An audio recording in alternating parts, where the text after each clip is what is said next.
Why, yes, I remember as if it were earlier today, the greatest heart. It was a day much like any other. The members of a small village decided to learn who it was that had the greatest heart of all.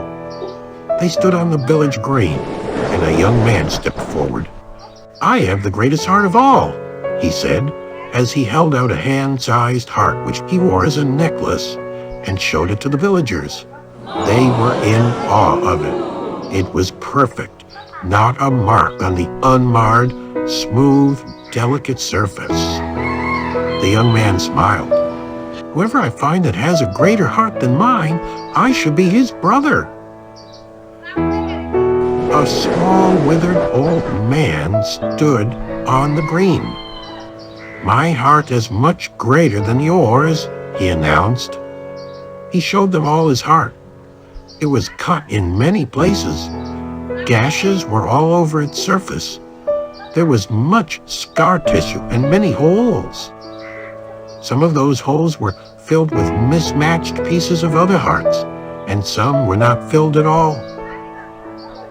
The young man chuckled and said, "How can you possibly say your heart is better than mine? It is scarred and mangled." The old man smiled and replied, "I have given many pieces of my heart to those I've loved. Some have returned pieces of their hearts, and from some I've got nothing at all. Others have left gashes and scars that have not and may never heal. But I would not take any one of them away. All these markings have made me who I am today. To take one away would be as painful as taking away a piece of my heart."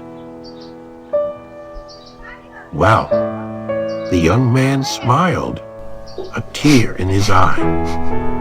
He cut away a piece of his heart, giving it to the old man.